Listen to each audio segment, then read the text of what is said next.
Ochalaba okwanjula n'embaga nga kukutuusibwako The City Bridals ku Kamukamu Plaza ne Hillwater Purity Nothing Less.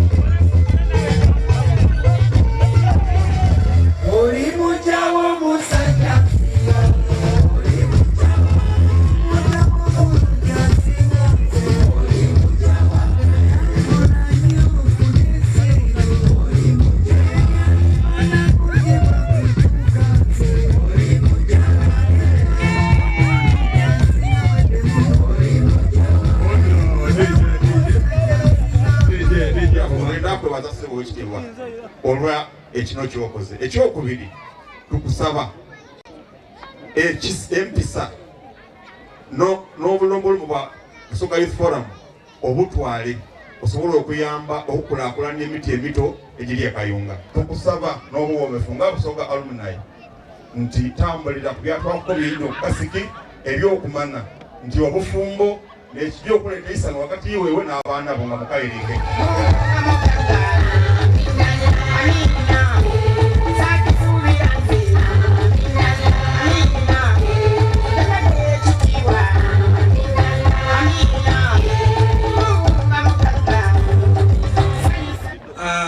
Basaba ne banyabo Media ne Geoffrey nakali kwebaza nina bwa bigambo bibiri. Geoffrey ne Media mutunze iwe tunze kanzu ngeri kwensawo ibiri. Media bane ekiteteyi nga kiri kwensawo ibiri eyindi erinuma eyindi mbere. Ebirungi bya Geoffrey gandi katamu nsage yembe ebibi tamu yenuma. Geoffrey we nebirungi bya Media tamu yemberi ebibi tamu yenuma otabiringa buli kwakola ekyesiikaza linga ku birungi mwira kujja mu maiso. Sababu sabe Mukama Katonda nti obufumbo bw'omutandisa olwaleero abage bw'abalongo beerende mwebalemu tweyansiza ekirabo DJ ne Samalizi yeyandwire tumuwulire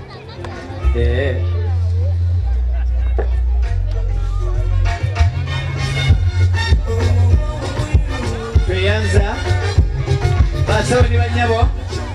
Let me take this opportunity to invite Wagagai to come and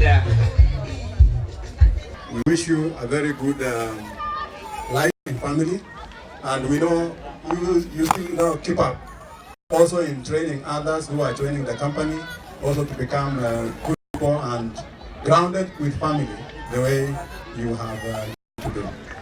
I think with those few remarks, thank you very much and may God bless you. Evening everybody. My name is Marco, sometimes also called Mazumbu, sometimes GM, and the last one is Mukaka. So what are my names? First of all, congratulations. It's a beautiful day, really. We're watching you. I wish you two really healthy, happy, beautiful life, beautiful family. This is yours. Eh? It's going fast, unbelievable.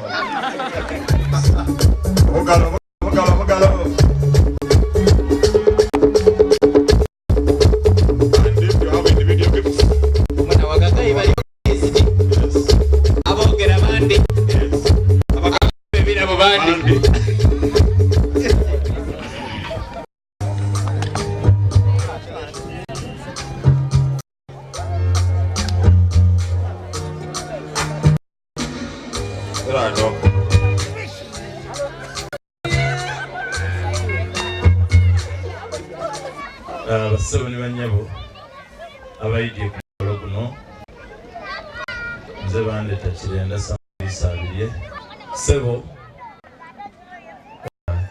omwami n'omukyala byamfisigafu abantu abali wano bona bayidi nti amatebenkevu ni basis yensi entebenkevu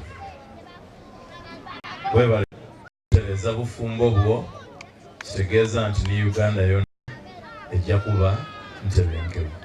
Congratulations. Bendeza obufumbo obulungi n'abaana abaliwo era buti omukisa gubayidyeko buti mwongere n'abandi. Mwami Byanfeesi omukulu twenda okwebaza Mwami Byanfeesi olw'okututamu akamagansa akagula. Miriam Onya ate ng'olina egega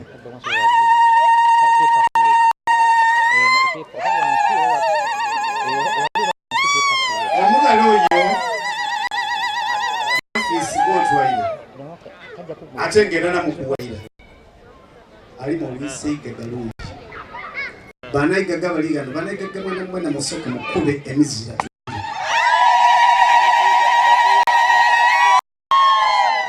Miriam tiyakukoma kusomera mu Uganda yaje Nairobi ya South Africa yona kiri kusoma ayi mwana Byanfeesi bakufiikizaawo Mary mukuberi isoyo akukona ka love Mary ndokwebaza okutuwa ekitiibwa eky'obufumbo obufaanotiro Mwami Byanfeesi oli Miriam yankuba Mwami Byanfeesi ganange maki nze ndamubulira ekitegeeza iwe oyenda ku Miriam matu Miriam ayendanga ludo handle him very well. She will hear you. She will bear all what you want. Mary is a very loving lady, and I know she will make a loving home. Nenda okukomenkereza byonna Miriam wenda by data kuwemba Miriam osembere asembere galuke muli Miriam bakaye mbosembera oyo ni Miriam Waneriana balimu aga mpegano engeri gye bajja omugebirabo abandi mwalino yenga buli kye bamugemya tayima mutwaleni dijje batereka olwemba bekirirengaku nga bwe bamaliriza mwana wefe nomugona fonton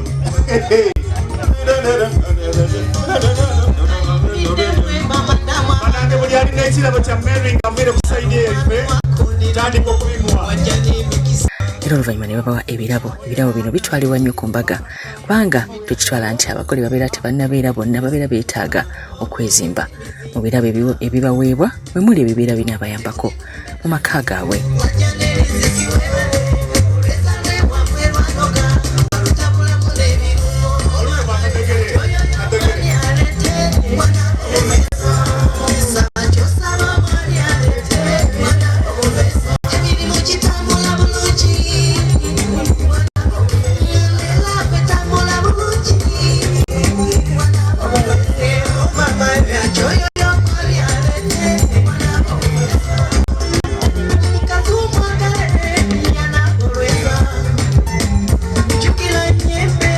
Good morning, Sharita. Ono Miriam. Ndi kuweereza message eno ka voice call kano nga ngamba nti aba Sharita Bridals balina customer care nungi bakwata obudde omukolo gwagenda bulungi bankolako bulungi n'ennyuma era ntuuse okwebaza eri abaana abankolako okusingira ddala Amina ne Karo ne tiimu ye yonna n'omuvubuka yakwata vidiyo bannaye n'abalala bonna okuva mu Sharita's Bridal mbeebaza mwebale ddala okutuusa omukolo gwange ku ekyo n'okuguwesa ekitiibwa era neebaza Sharita olw'okwasaganya obulungi n'abantu ne kasitoma care gy'alina kyekyampaliriza okumulaba ku mikolo nga presentinga engeri gy'ayogeramu n'abantu kyekyampaliriza nange omukolo gwange okutwala ku Sharita Bridal. It was always my dream to see you on my function. Thanks very much.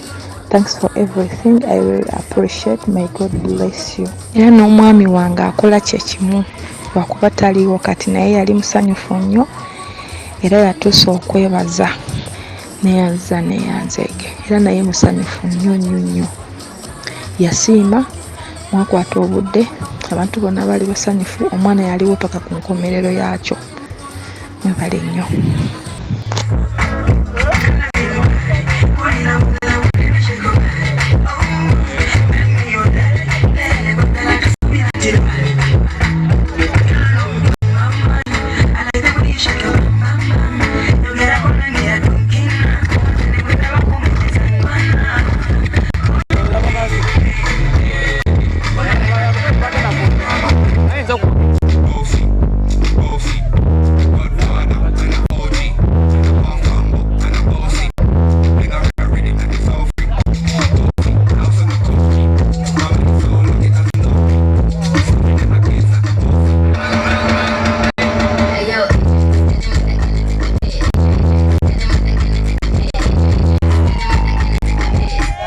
Twafunye speech z'abagole oluvannyuma omukolo ne gugwa amaanyi.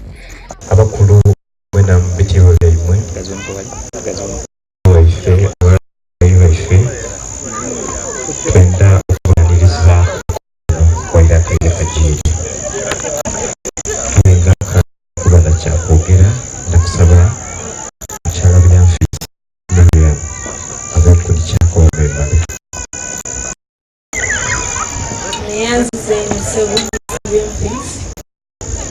nenda okutwala omukisa guno okwebaza abantu mwena mwena omwidi okusanukirako olunaku lwa leero famire yaife Dombi abena wansi famire y'Emayuge famire y'Ekiteigalwa mikwano najjo nakusaidi Dombi. I'm really grateful.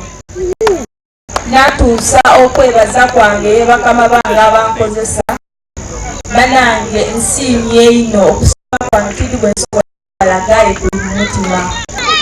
Natuusa okwebaza banange y'omwami wange Mr. Joffrey banange Joffrey bale kunenda banange ndamunebalize really loves me. Ebaza wange Miss Ngobi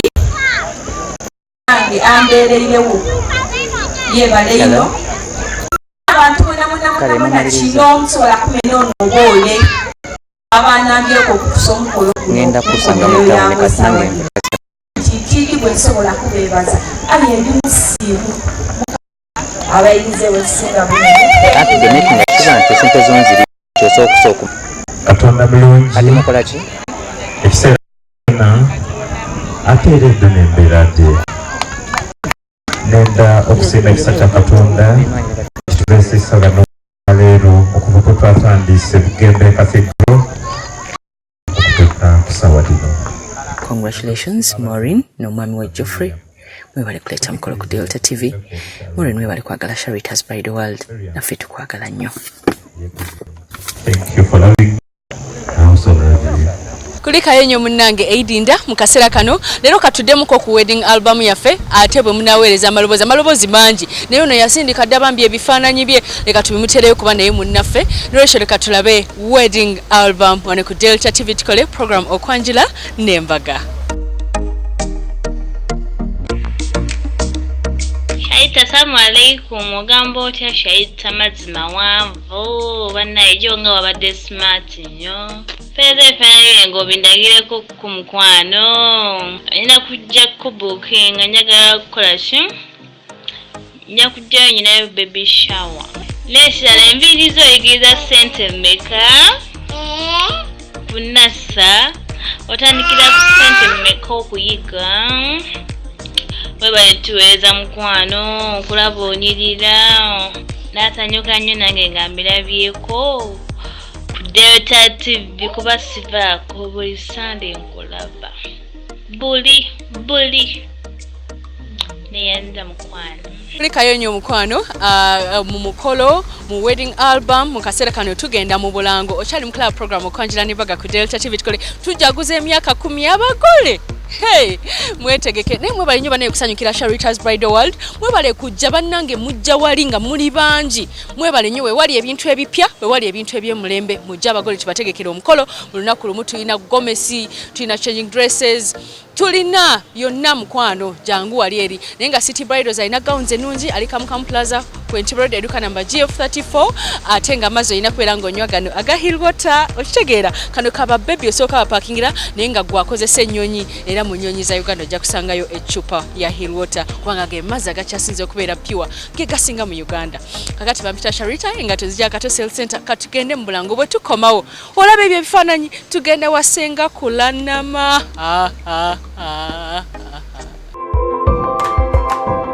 Ochalaba okwanjula n'embaga nga kukutuusibwako The City Bridals ku Kamukamu Plaza ne Hillwater, purity, nothing less.